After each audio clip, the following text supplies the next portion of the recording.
अगर आपका बच्चा हर बात पर ज़िद करता है, खाना नहीं खाता, बाज़ार में रोना शुरू कर देता है या नहीं सुनकर गुस्से में आ जाता है, तो शायद मसला सिर्फ ज़िद नहीं है। आज पेरेंटिंग लैब में हम जानेंगे कि हर ज़िद के पीछे एक वजह होती है और अगर हम सिर्फ रवैये देखेंगे तो असल मसला कभी हल नहीं होगा। मैं चाहता हूँ कि एक लम्हे के लिए आप खुद को अपने बच्चे की जगह पर रख के सोचें आप किसी से बात करना चाहते हैं, आंखें बंद रखिए और ये सोचिए साथ साथ, लेकिन आपके पास अपने जज्बात बयान करने के लिए अल्फाज नहीं हैं। आप क्या करेंगे? शायद आप जोर से बोलेंगे, शायद रोने लगेंगे, शायद गुस्सा करें। अब सोचें, क्या छोटे बच्चों के पास हमेशा अपने एहसासात बयान करने के लिए अल्फाज होते हैं या वो अपने रवैये से हमें कुछ सिखाने की कोशिश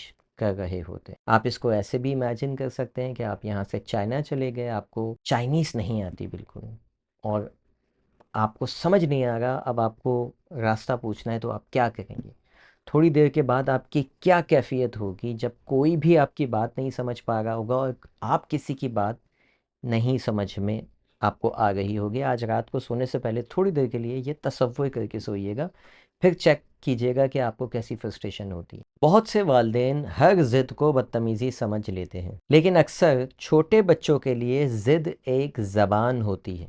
वो कह रहे होते हैं, मुझे तवज्जो चाहिए, मैं थक गया हूँ, मैं भूखा हूँ, मुझे समझा नहीं जा रहा, मैं खुद से कुछ करना चाहता हूँ। इसका मकसद ये भी नहीं है कि हर ज़िद मान ली जाए। हुदूद ज़रूरी है, लेकिन हुदूद के साथ बच्चे के जज्बात समझना भी ज़रूरी है। जब बच्चे को ये एहसास होता है कि मेरे जज्बात को सुना जा रहा है, तो अक्सर इसका रवैया भी बदलने लगता है। 4 साला अली एक सुपरमार्केट में खिलौना मांगता है। माँ फौरन कहती है, बिल्कुल नहीं, खामोश हो जाओ। अली रोना शुरू कर देता है। अब दूसरा तरीका देखें, मैं जानता हूँ कि तुम्हें ये खिलौना पसंद आया है, अभी हम इसे नहीं खरीद सकते, अगर तुम चाहो तो इसकी तस्वीर ले लेते हैं और बाद में इस पर बात करेंगे। हद भी कायम रही और बच्चे के जज्बात को भी नज़रअंदाज नहीं किया गया। नाउ पेरेंटिंग चैलेंज, अगली बार जब आपका बच्चा जिद करे, फौरन खुद से एक सवाल पूछें, मेरा बच्चा इस वक्त क्या चाह रहा है और वो क्या महसूस कर रहा है? कभी कभी जवाब खिलौना नहीं होता,